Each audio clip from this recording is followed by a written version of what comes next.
एक अक्षर ब्रह्म का मानसिक चिंतन करते हुए माम अनुस्मर, मेरा स्मरण करते हुए वो जब शरीर छोड़ता है तो सीधे परम गति को प्राप्त होता है।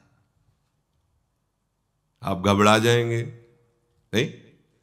घबरा जाएंगे ना ये बात सुन के? समस्त इंद्रियों को रोककर, मन को हृदय में निरुद्ध करके, प्राणों को इतना सूक्ष्म कर लिया है कि ब्रह्मरंध्र में स्थापित कर दिया, और ओम उच्चारण करते हुए ब्रह्मरंध्र फटा, परम गति को प्राप्त हुआ। ये है शुद्ध परम योगी की गति। इसलिए महाप्रभु हरिवंश चंद्र जो बिल्कुल सरल बात कह रहे हैं और उसके साथ साक्षी भी दे रहे हैं कि ये मैं ही नहीं कह रहा हूं, ये बड़े बड़े महापुरुष कह रहे हैं। आरती मदन गोपाल की कीजिए, देव ऋषि व्यास सुखदास सब कहत निज, क्यों न बिनु कष्ट, क्यों न बिनु कष्ट रस सिंधु को पीजिए। आरती मदन गोपाल की कीजिए, आरती मदन गोपाल की कीजिए।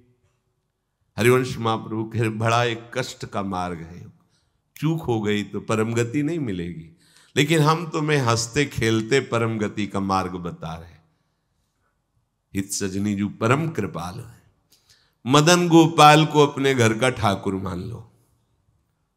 पद्मासन लगा के, प्राणों को सूक्ष्म करके, इंद्रियों को निर्विषय करके, मनोनिग्रह करके, प्रणों का चिंतन करते हुए, योग बल से प्राणों को मस्तक पर धारण करके, ब्रह्मरंध्र का भेदन करके परम गति को, वो परम गति बहुत हल्की होगी जो यहां मिलेगा। इस परम गति को प्राप्त महापुरुष भी महारानी जी के निकुंज में झांक भी नहीं सकते, नहीं झांक सकते। बहुत दुर्लभ रस है ये। क्या करो? बिल्कुल, क्यों न बिन कष्ट रस सिंधु को पीजिए। परम गति यही तो है लालजू महाराज, और कौन है? यही परम पद है। वो मेरे में प्रवेश पा जाता है, एकत्व भाव से भगवान में लीन हो गया। जैसे जल की तरंग समुद्र में लीन हो गई, ऐसे वो लीन हो गया। यहां का लीन होना अलग है। बहुत जल्दी आपको बिना किसी कष्ट के परम लाभ मिल जाएगा। ठाकुर सेवा विराजमान कर लो। मदन गोपाल, लाडले लालजू, राधा नाम या राधा वल्लभ रूप, प्रियालाल, जो भी भाव जैसे बन पावे, ठाकुर सेवा विराजमान कर लो। इनकी दासता से परम गति तुम्हारे पीछे पड़ी रहेगी। स्वीकार कर लो, स्वीकार कर लो। हम नहीं कह रहे, तस्मात् शास्त्रम प्रमाणम दीयमानम न गृहणन्ति बिना मत सेवनम जनाहा। जो सारूप्य सामीप्य सारिष्ट एकत्वाद मोक्ष परम गति है, वो भगवान देते तो मना कर देते, हमें नहीं चाहिए, बस हमें आपकी सेवा चाहिए। बिना मत सेवनम जनाहा, आपकी सेवा छूट जाए ऐसा मुझे मोक्ष आदि नहीं चाहिए, परम गति नहीं चाहिए। महाप्रभु कह रहे क्यों कष्ट में कदम रख रहे हो? आओ, बिल्कुल सहज सरलता से परम गति तुम्हारे पीछे पड़ी रहेगी और रस सिंधु का तुम पान करोगे। क्या? इन ठाकुर का श्रृंगार करो। बहुत रिजवार है, इनको आपका भाव चाहिए। जैसे भी आप हो, कोई शर्त नहीं है कि ये चीज होनी ही चाहिए, नहीं। देखो, बाजरे की रोटी और नमक, धन्ना जाट, कुछ नहीं है, दूसरी वस्तु नहीं है ही नहीं घर में। और ठाकुर साथ खेला कि नहीं खेला? आज तक वर्णन किसी भोग का ठाकुर जी ने नहीं किया। वाह वाह, सुदामा के तंदुल पाके बोल पड़े वाह। आज जो तृप्ति मिली वो कहे, सबरी के बेर पाकर के ठाकुर जी को तृप्ति हुई। तो अगर 56 भोग से तृप्ति होती तो फिर बात अलग थी कि हम गरीब कैसे भोग लगा पाएंगे। लेकिन हमारे ठाकुर को आपका भाव चाहिए। गर्व है कि मैं 56 भोग लगाता हूं, ठाकुर ने देखा भी नहीं, दृष्टि भोग भी नहीं लगाया, क्योंकि गर्व रूपी दूषित वस्तु उसमें पड़ी है और भाव रूपी परम स्वादिष्ट वस्तु पड़ी है। तो बाजरे की रोटी को रोकना पड़ा धन्ना जाट को कि तू 3 दिन हो गए पूरी रोटी खा लेगा तो मैं भूखा रह जाऊंगा, आधी तुम पाओ आधी हम पाएंगे। नवकिशोर ठाकुर जी नई अवस्था, धन्ना जाट खेल रहे ठाकुर भाव। महाप्रभु कह रहे हैं मदन गोपाल का श्रृंगार करो, उनकी आरती उतारो। देव ऋषि नारद, शुकाचार्य, भगवान व्यासदेव जी आदि बड़े बड़े महापुरुष कह रहे हैं यदि मदन गोपाल ठाकुर की सेवा की तो बिना कष्ट के परम गति, परम सुख तुम्हें वरण कर लेगा। बिना कष्ट के तुम परम सुख सिंधु में डूब जाओगे, विश्वास करो। हरिवंश महाप्रभु कह रहे हैं अगर करी धूप कुमकुम मलय रंजित, नौबर्तिका घृत सो पूरी राखो, कुसुम कृत माल नंदलाल के भाल पर, तिलक करी प्रगट यश क्यों न भाखो, भोग प्रभु योग भरी थार धरि कृष्ण पे, मुदित भुज दंडवर चंवर ढारो, आचमन पान हित मिलत कर्पूर जल, सुभग मुखवास कुलता पिजारो, शंख दुंदुभि पणवो घंट कल वेणुरो, झल्लरी सहित सुर सप्त नाचो, मनुज तन पाई यह दाय ब्रजराज भज, सुखद हरिवंश प्रभु क्यों न याचो, मनुज तन पाए यह दाय ब्रजराज भज, सुखद हरिवंश प्रभु क्यों न याचो। आरती मदन गोपाल की कीजिए, आरती मदन गोपाल की कीजिए।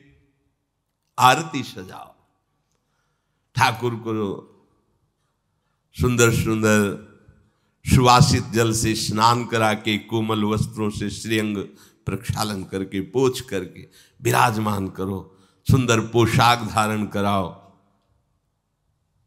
सुंदर धीमे धीमे चंदन घर्षण करो, केसर कपूर डाल के ऋतु के अनुसार धीरे धीरे इसलिए मोटा ना हो, स्थूल होगा तो पत्रावली ठीक नहीं बनेगी, पत्रावली करो। सुंदर सुंदर पुष्प लाओ चयन करके, 2-4 पुष्प ही वृंदावन के हो गए तो लाखों करोड़ों के बाहर के पुष्प समानता नहीं कर सकते। इस धाम में जो प्रगट पुष्प हैं, किसी भी लता के 2-4 पुष्प कोमल पत्ते चढ़ा दो, हमारे ठाकुर रीझ जाएंगे। सुंदर सुंदर पुष्पों की माला गूंथो, अहो भाग्य है उनके जो रोज श्री जी की सेवा में ये सेवा का सौभाग्य, सुंदर सुंदर आभूषण फूलों के, माला फूलों की धारण कराते हैं। अहो भाग्य, जीवन धन्य, उनका हाथ धन्य हो गया। पूर्व जितने भी हाथों से हमारे कर्म नहीं होने चाहिए वो हुए हैं, वो सब भस्म हो जाएंगे, क्योंकि अब ठाकुर सेवा में हाथ लग गए। आप ठाकुर जी की रसोई अमनिया कर रहे, ठाकुर जी की रसोई अमनिया किए हुए पात्रों को अमनिया कर रहे, आप पोछा लगा, कृतकृत्य हो गए। लाखों माला भजन इसकी समानता नहीं कर सकता। श्री जी के उच्छिष्ट पात्रों को आपने मार्जन करके विराजमान किया नवीन भोग के लिए, लाखों माला इसकी समान, ये सेवकाई है। सेवकाई सीधे श्री जी को अधीन करती है। माला जपने का फल है, इसका फल नहीं, ये सीधे आराध्य देव को अधीन करती है सेवा। जैसे ये उपासक रात में जग करके, नींद ना लेकर के, कष्ट सहते हुए वर्षों का अभ्यास, ये श्रृंगार करते, इसमें 2-4 घंटे नहीं लगते हैं। कल जो श्रृंगार होना है, मध्याह्न में विश्राम नहीं करते, नीचे वहां बेसमेंट में ये श्रृंगार करते रहते कपड़ों का। ये श्री जी आज ऐसे सिंहासन में बैठे, निहाल हो गए तुम। अगर अन्य कोई दुराचार प्रवृत्तियां तुम्हारे ऊपर शासन न करे, तुम अन्य कोई गलत कार्य ना करो, तो तुम खुद ही देख लोगे कि आपके अंदर श्री जी क्या देती है। जो बड़े बड़े योगियों के लिए दुर्लभ है वो प्रीति आ जाएगी। लाडली जी के लिए रोना आ जाएगा, कभी श्रृंगार करते करते आंसुओं की झड़ी लग जाएगी। ऐसा होता है, ऐसा होता है। जब हमारे अंदर भाव बहुत है और सामग्री नहीं है, तब वो दैन्यता भरी सेवा होती, पूछो मत। जब कुछ नहीं था, थोड़ी मिश्री केवल, और भाव में कढ़ी चावल और फुल्का ऐसे सब, तो आंसू चल रहे कि लाडली मुझ दीनहीन गरीब की क्या है, आपके द्वारा दी हुई मिश्री केवल है, सामने रख के ऐसा सुख मिलता तुम्हें कैसे। बिहारी जी के सामने से 4 डलियों से फूल मांग लिए, 1-1, 2-2 ऐसे फूल दे दिए, श्री जी के लिए फूल दे दिए, तो दे देते थे माली जन।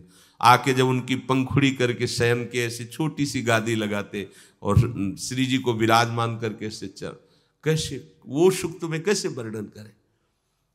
बड़े बड़े योग सिद्धांत भी जहां प्रवेश नहीं पाते, वो ये बात है। जोग कुजोग ज्ञान अज्ञानू, जहां राम प्रेम प्रधानु, सो सब धर्म कर्म जर जाऊ, जहां राम पद पंकज भाऊ। ये आखिरी स्थिति है प्रेम की। महाप्रभु कह रहे, इस बात के सुखदेव जी, भगवान व्यासदेव जी, देवर्षि नारद साक्षी है कि जो मैं बात कह रहा हूं कि बिना कष्ट के तुम्हें रस सिंधु की प्राप्ति होगी। तुम आरती करो मदन गोपाल की, उनको श्रृंगारित करो।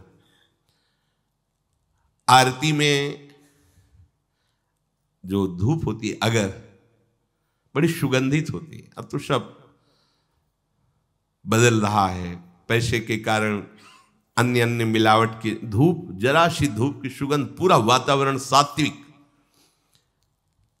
अपने यहां पहले धूप आरती होती है, बड़ा दुलार भरी सेवा है श्री जी की।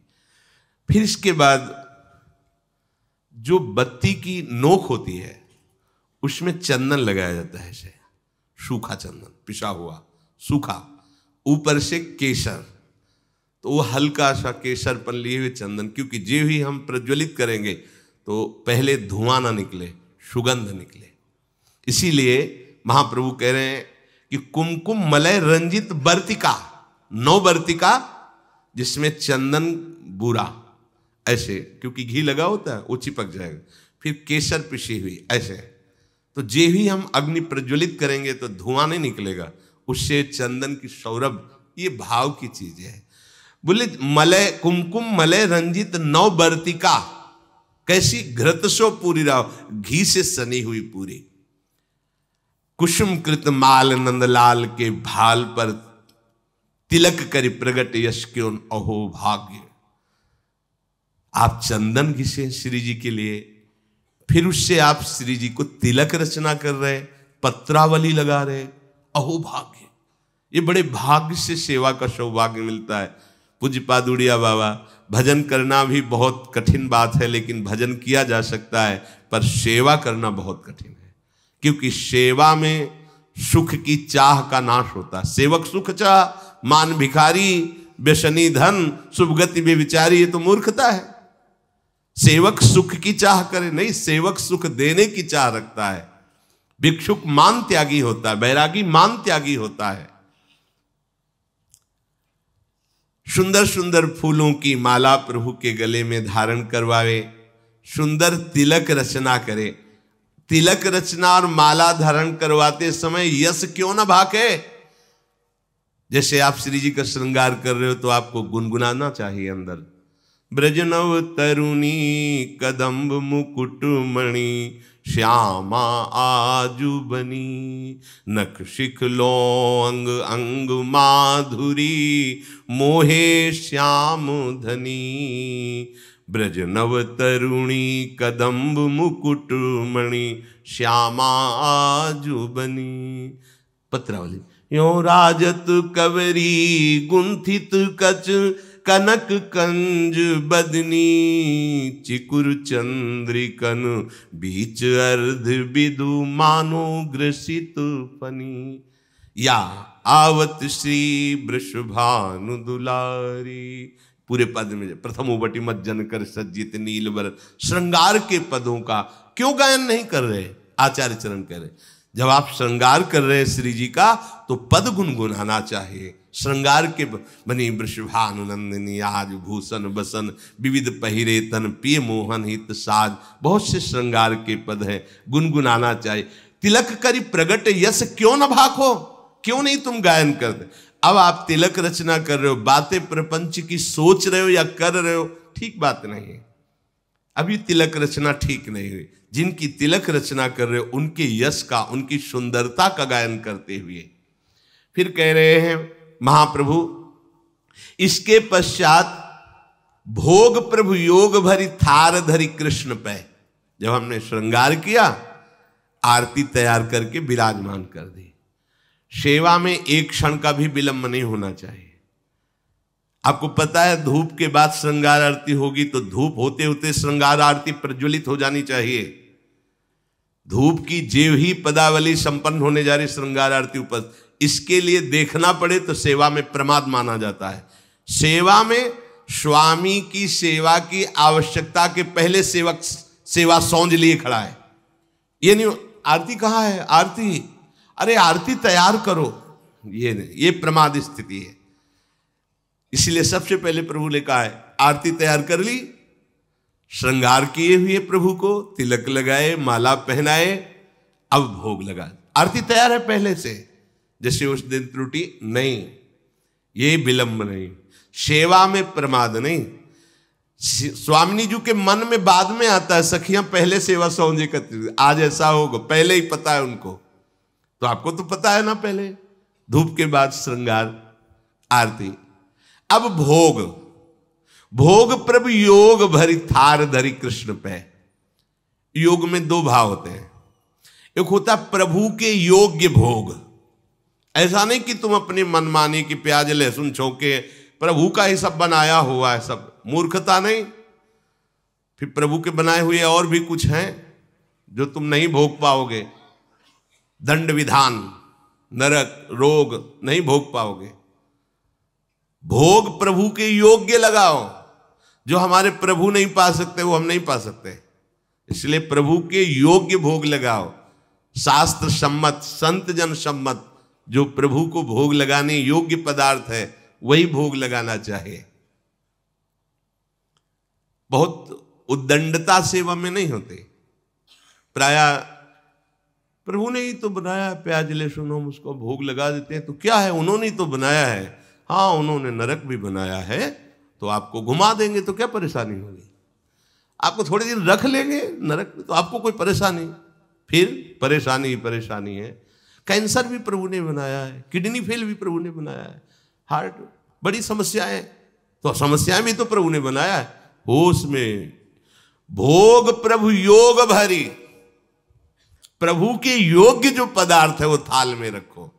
दूसरा आध्यात्मिक आंतरिक भाव, योग कहते हैं अपनेपन का। इतना अपनापन हो कि मेरे लाडले हैं। अब कैसे, जैसे मां अपने बच्चे को जब भोग पवाती है तो क्या अच्छी से अच्छी वस्तु पवाती है। कोई चाह होती है क्या, चाह एक ही होती, भरपेट बच्चा पाले। पूरा दूध खाली करो, खाली करो, नहीं खाली करोगे ना बाजार नहीं लिवा जाएंगे, तुम्हारे लिए वो चीज नहीं लाएंगे। फिर और अगर नहीं खा, एक थप्पड़ मारा पूरा, वो रोष प्रकट कर रही काय के लिए, पूरा खाली करो दूध, अभी तो इतना कम पिया है। और उसकी भाव दशा को देखो कितना प्यार भरा है, क्यों, अपनापन है ना, मेरा लाला है तो मेरे लाडली लाल है, मेरे लाल। अपनापन, इतना गाढ़ अपनापन कि कहीं अपनापन रह न जाए, ये प्रभु को भोग लगाना होगा। अगर इस अपनेपन में भर करके आप एक नमक से चुपर कर रोटी भी रख देंगे तो हमारे प्रभु उसे छोड़ेंगे नहीं, पाएंगे। अपनापन प्रभु से नहीं है तो दुर्योधन ने भी व्यवस्था की थी भगवान की, देखा भी नहीं। अपनापन है विदुरानी को मेरे प्रभु, तो छिलका वाह वाह करके पा रहे हैं। वाह कितना स्वाद है, किसमें? केले में नहीं, छिलके में। ये भोग लग रहा है काहे का? योग भरी, युक्त होकर, प्रभु में तदात्म होकर, प्रभु के प्रेम में डूबी विदुरानी। केले का छिलका दे रही, होश भी नहीं है। तो महाराज को भी, सर्वज्ञ प्रभु को भी होश नहीं। वो ये नहीं बोले कि अरे सुनो सुनो छिलका फेंको, ये गुदा हमें लाओ ना केला, ऐसा नहीं। वो भी मस्ती से विदुर जी पधारते हैं। अरे पगली ये क्या कह रही? प्रभु को छिलका छीन के गुदा दिया। प्रभु की आंख खुली, जैसे वो डूबी थी ऐसे प्रभु डूबे थे। वो पवाने में डूबी थी, प्रभु पाले में डूबे थे। आंख खुली, बेस्वाद हो गए। विदुर जी अब वो स्वाद नहीं रहा, क्योंकि तुम्हारी बुद्धि लग रही है, वहां बुद्धि ही नहीं रही। ऐसा योग हो गया है कि भोग चक्क लग रहा है। ये है वास्तविक भोग। दो प्रकार का भाव इसमें कि प्रभु के योग्य ही भोग थार पे विराजमान करे, और दूसरी बात प्रभु से इतना अपनापन हो जाए कि अपनेपन में आप थोड़ा सा जल भी देंगे तो अमृत जैसा प्रभु से पान करेंगे। प्रभु योग भरी थार धरी कृष्ण पे अब सुंदर भोग लगाया। आचमन पानहित मिलत कर्पूर जल, सुवासित सुगंधित। ऋतु के अनुसार सर्दी है, हल्का सा गुनगुना जल। गर्मी का समय है, शीतल जल, थोड़ा कपूर मिश्रित, थोड़ी इलायची डाल लें, सुगंधित सुवासित। जितना भाव करोगे ना आप। अच्छा आपके पास कुछ नहीं तो भाव के में क्या जाता है? अमुक अमुक पदार्थ डाल दे, बड़ा सुवासित, बड़ा सुगंधित जल। अब आचमन करा रहे हैं, प्रभु स्वीकार कर रहे हैं। वस्तु भोक्ता प्रभु तब होते जब आपके अंदर भाव हो। तो पहले भाव भोगा फिर वस्तु। अगर भाव नहीं तो वस्तु भोक्ता प्रभु नहीं होते, ये ध्यान रखना। वस्तु वापस तुम्हें मिलती है ना, तो ऐसा नहीं कि भोग नहीं लगा, पक्का प्रत्येक कण कण का भोग लगना, क्योंकि आपका भाव उसमें मिला। भाव प्रभु ने पा लिया और उच्छिष्ट वस्तु आपको दे दी। अब जब आप पाओगे तो वही उच्छिष्ट प्रसन्नता प्रदान करेगा। प्रसादे सर्व दुखा नाम हानि रस्योपजायते, समस्त हानि। वह अखंड प्रसन्न, ऐसी प्रसन्नता में भगवत प्रेम स्फुरित होता है। आचमन कराया सुगंधित जल से, फिर सुभग मुखवास।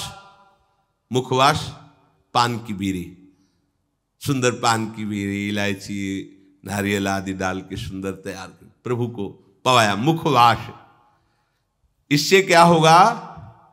जितने भी दैहिक दैविक भौतिक ताप है सब तुम्हारे नष्ट हो जाएंगे। जितने भी ताप समूह के समूह सब भस्म हो जाएंगे। अब सुंदर चंवर लेकर के प्रभु के ऊपर चंवर कर रहे हैं।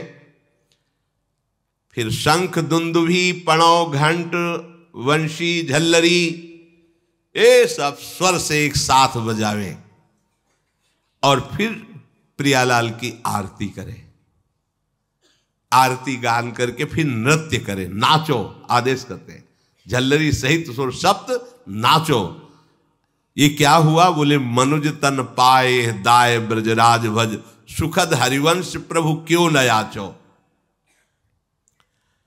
हरिवंश महाप्रभु कहते हैं मनुष्य शरीर की प्राप्ति और ऐसा दांव भगवत प्राप्ति का, अब इससे बड़ी कोई भगवत प्राप्ति नहीं होती। ब्रजराज श्री लालजू महाराज परम सुख के दाता है। अविचल सुख की प्राप्ति, परम गति की प्राप्ति इन्हीं से होती। इनको रिझा लो, ये बिना कष्ट का मार्ग है। भगवान ने मार्ग बताया, ब्रह्मरंध फोड़ करके ऐसे से ऐसे, और उनके दुलार करने वाले प्रियजनों ने बताया कि ब्रह्मरंध फोड़ने की जरूरत नहीं है, ये पूरे के पूरे तुम्हारे हृदय में बैठ जाएंगे, कहीं जाना आना नहीं है। इन्हीं में जीते जी तुम लीन हो जाओगे, जीते जी मस्त हो जाओगे, परम गति तुम्हारे चरण चूमेगी। यदि इनको रिझा लिया। कोई कठिन नहीं है।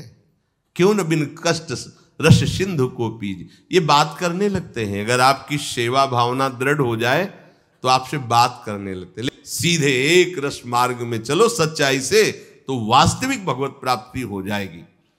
श्री भगवान भगवत प्राप्ति का ये स्वरूप वर्णन करके जो आविश्लोक वर्णन कर रहे हैं वो महाप्रभु वर्णन किए।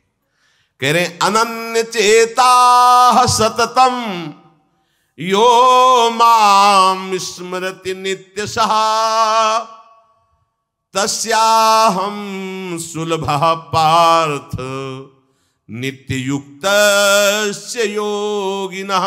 ये अमृतमय श्लोक है। भक्त के लिए, प्रेमी उपासक के लिए यही जीवन है। ये सब साधन मार्ग हैं, पर ये हर संप्रदाय के, हर साधना के उपासक के लिए ये अमृतमय श्लोक है। भगवान इस श्लोक में बोले हैं सुलभा, मैं बहुत सुलभता से उसको प्राप्त हो जाता हूं। जैसे महाप्रभु बोले क्यों न बिन कष्ट रस सिंधु को पीजिए, तो कह रहे तस्याहम सुलभा, मैं उसके लिए सुलभ हूं। सुलभ माने बिल्कुल सहजता से प्राप्त हो जाता हूं। किसके लिए? बोले अनन्य चेता सततम यो माम स्मरत नित्य सहा, जो मेरा अनन्य चिंतन करता है, नित्य निरंतर चिंतन करता है, बस यही जीवन का लक्ष्य रहा है। गुरु कृपा से बच्चापन में ही गुरुदेव भगवान की बलिहारी यही बात डाल दी थी कि बच्चा निरंतर भजन करने से जो झांकी आती प्रभु, वो में शब्द याद है, झांकी आती, तब जानना चाहिए भजन, एक क्षण भी भजन न छूटे। ये संस्कार अगर कहीं भगवान की कृपा से और मार्ग का गुरुदेव उपदेश करते तो एकदम कोरा स्वभाव था वही पड़ता, पर भगवान ने जहां जैसे पहुंचाना होता है वैसे ही। जैसे सन्यास मार्ग में भी थे तो हमारी निराकार में रति नहीं थी, गंगाधर भगवान शिव के रूप में आसक्ति थी। अब हमें पता चला कि क्यों नहीं होने दी निराकार में, क्योंकि रूप में ही लाना था उनको कृपा करके, इसलिए निराकार में आसक्ति नहीं होने दी। फिर उनका सारा पहले विधान होता है। गुरुदेव भगवान ने ये पिताश्री से कहा, पिताजी आए और कहा कि ये लड़का बाबा बनना चाहता है स्वामी जी। वो आते जाते थे घर में, तो सैमशी में उस समय स्वामी जी विराजमान, तो उनका पाणे छोड़ जाओ, एक हफ्ता बाद ये घर भाग जाएगा, या फिर हम एक हफ्ता बाद मंत्र दे देंगे, तब जान लेना कि ये साधु बनी ही जाएगा। उस स्वामी जी जैसी आपकी इच्छा छोड़ के गए। एक हफ्ते जो है गुरुदेव भगवान ईंट ढोवाना, झाड़ू लगवाना, बड़े कार्य करवाना, और जैसे पेड़ा आदि आते सबको बांटते, हमें एक भी पेड़ा नहीं देते। शाम के एक बार भोजन की अनुमति पाल, 7 दिन तक चुपचाप शेष। फिर कहा अच्छा कल गंगा नहा के आ जाना, मंत्र दे देंगे। ठीक है, सुबह गए, स्नान करके तो पंचाक्षरी मंत्र दिया। मंत्र दे के कुटिया में गए, फिर उठ के आए, बोले सुनो आओ एक बात कहनी। बैठे, बोले 12 मंत्र भी ले लो। तुम कहा जपेंगे कौन? बोले पहले तुम ये जपना, लेकिन ये रखे रहो, आगे काम आएगा। हमारी समझ में नहीं आ रहा था कि मतलब मंत्र 2 क्यों दे रहे हैं। ये पहले से भूमिका तैयार थी वृंदावन की, हमें पता नहीं था। 12 मंत्र भगवान श्री कृष्ण का, पंचाक्षरी मंत्र सबसे पहले दिया। बाद में पता चला कि ये बीज तो गुरुदेव ने ही पहले बो दिया था कि जिस मार्ग से घूम के जाना है। वो कह रहे थे कि बाद में तुम्हें पता चलेगा। वो बाल्यावस्था थी, मेरी मति गति वहां तक पहुंच नहीं रही थी। और जपे हम पहला ही, जपे पहला ही। बाद में जब भगवान शंकर ने इधर, तब हम मुझे समझ में आया कि बीज तो गुरुदेव भगवान ही अंदर से बो दिए थे पहले ही। ये कृपा गुरुदेव भगवान की हुई कि चित्त में बैठाल दिया कि निरंतर चिंतन करना यही संन्यास है, यही साधना है, यही भगवत प्राप्ति का स्वरूप है। गुरु कृपा से पूरे जीवन भर एक बात रहे कि हम कभी 1 सेकंड के लिए अपने आराध्य देव को ना भूले। पूरे जीवन भर इसकी चेष्टा गुरु कृपा से करते। अन्य सब बात थी साधन की, पर बात उसमें प्रधान ये थी कि भूले ना। जैसे हम गायत्री मंत्र भी जप रहे हैं नैष्ठिक ब्रह्मचर्य में, तो गुरु के द्वारा दिया हुआ पंचाक्षर मंत्र लिखा हुआ है, बार बार उसे देख रहे हैं या अंदर से देख रहे हैं, गायत्री मंत्र चल रहा है। बड़ी कृपा रही है, मन को भागने के अवसर नहीं मिले। अनन्य चेता सततम, इसीलिए हम आपको फिर कह रहे हैं, बहुत जल्दी लाभ लेना है तो इसको डबल पटरी में फंसाओ। यह जो एक मन बहुत ठोर कर कह कर उसने सच उपायो, बहुत जगह नहीं लगता है कि एक प्रभु में लगाओ फिर संसार में से, प्रभु में ही 2 जगह लगा दो, बड़ी चतुराई से फांसा जाता है। यदि मंत्र से भाग रहा हो और तुम्हें कहीं रूप का अभ्यास हो भगवत कृपा से, तो रूप में फंसाओ, चरणों से लेकर के मुकुट तक, मुकुट से लेकर चरणों तक इसको फंसाओ। पर यह कठिन बात है, रूप आना कोई साधारण बात थोड़ी। तो डबल नाम में फंसाओ, जैसे कल कहा था कि शरणागत मंत्र चल रहा, राधा लिखे है, राधा बार बार और शरणागत मंत्र जा कहा जाएगा। तो जब गायत्री जी जब करते थे अनुष्ठान पुरस्चरण का, तो सामने पंचाक्षरी मंत्र लिखा हुआ है और गायत्री मंत्र चल रहा है। अगर हम जरा सा भी चूकेंगे तो या तो मंत्र छूटेगा और या तो वो दृश्य छूटेगा। बिल्कुल मन को कोई जगह नहीं रखते थे, कोई जगह नहीं रखते। अनन्य चेता, ये बहुत बड़ी सिद्धि, बहुत बड़ा लाभ है कि अन्य कुछ स्मरण ना आवे। इसका अभ्यास आप कर लीजिए, फिर नशा तो ये चढ़ा देगा। ऐसा नशा चढ़ता है, ऐसा लगता है जैसे खोपड़ी घूम रही हो और उसके साथ मंत्र घूम रहा हो। ये ऐसे करो तो पका जैसा दर्द होने लगता है, एक एक नस नाड़ी मंत्राकार। न भोजन की इच्छा है, न किसी के देखने की इच्छा है, इच्छा रहित केवल मंत्र चल रहा है। तदाकार वृत्ति, मंत्राकार वृत्ति। अब इतनी प्रपंच की वृत्तियां फैलाए हो, इतना बहिर्मुख हो, कैसे बात समझोगे अंतर की। अनन्य चेत, भगवान कह रहे मैं सुलभ हूं, सुलभ हूं। काशी में प्रतिदिन ये होता, आज महादेव जी साक्षात आएंगे, सुबह से तैयारी हो जाती थी, आज महादेव जी आएंगे। घाट में ही रहते थे, पंडों की छतरी के नीचे तपती हुई धूप, तो घाट में धूप ऐसे ज्वाला सी लगती थी, और छोटी सी छतरी, उसी के नीचे दोपहर रात्रि वहीं 2 बजे तक तो तपती थी फर्श, और 2 बजे के बाद स्नान करके महादेव जी विश्वनाथ जी पहुंच गए। बस रोज आज मिलेंगे, आज तो निश्चित मिलेंगे। एक दिन इतना आनंद था कि आज तो बस आ ही रहे हैं, ऐसा आ ही रहे हैं। जैसी भावना करोगे, जा पर जाकर सत्य सने हो, सो तो ही मिले न कुछ संदेह हो। भयंकर जटाओं का बोझा ऐसे, इतना बड़ा हाथ में त्रिशूल लिए, देखा दोपहर में नग्न पैर से आ गए। अब अपने जो जहां पागल है वही उसको दिखाई दे, साष्टांग दंडवत। मौन, कुछ बोले नहीं उससे, हम तो बस वैसे स्तब्ध, जैसे कोई जड़वत। बाद में विचार आया इसका मतलब क्या था, मैं ही मैं हूं, दूसरा कोई नहीं है। अलग से देखने की भावना मत करो, कण कण में मैं विराजमान हूं। एक दिन भाई जी के प्रति बहुत आकर्षण जब था, एक स्वप्न देखा कि स्वप्न में हम भाई जी से पूछ रहे कि मुझे श्री कृष्ण की प्राप्ति कब होगी।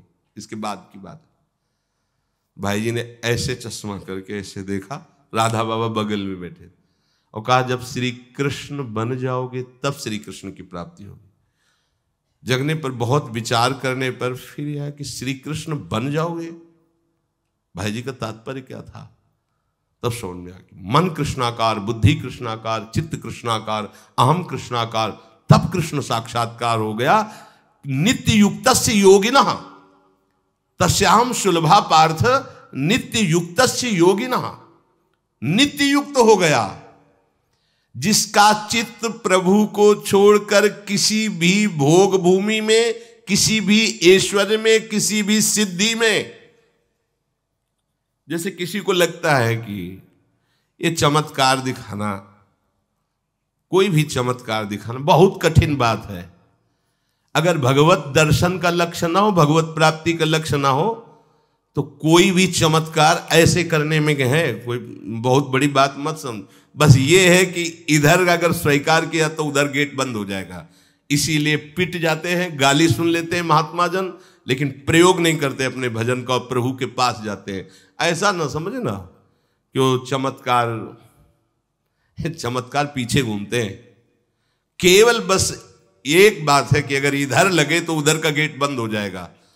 तो इतनी दुर्लभ बात बनने जा रही है, किसी को प्रमाणित करने के लिए कि हम महात्मा, हम भजनानंदी, हम चमत्कारी हैं, अपना गेट बंद करवा ले तो मूर्खता ही होगी ना। यहां क्या होगा, वाह वाह हो जाएगा, बस उसके आगे क्या होगा, फिर वही प्रपंच। तो ये जो ब्रज के महात्मा है, जो भगवत प्रेमी महात्मा है, जो भगवत प्राप्त करने वाले हैं, इनके अंदर चमत्कार के बाप की सृष्टि होती है। ये चमत्कार बहुत ऊपर होते हैं। ये नहीं सोचना चाहिए कि इनमें भजन होता तो उसने 2 थप्पड़ मारे भस्म कर देते।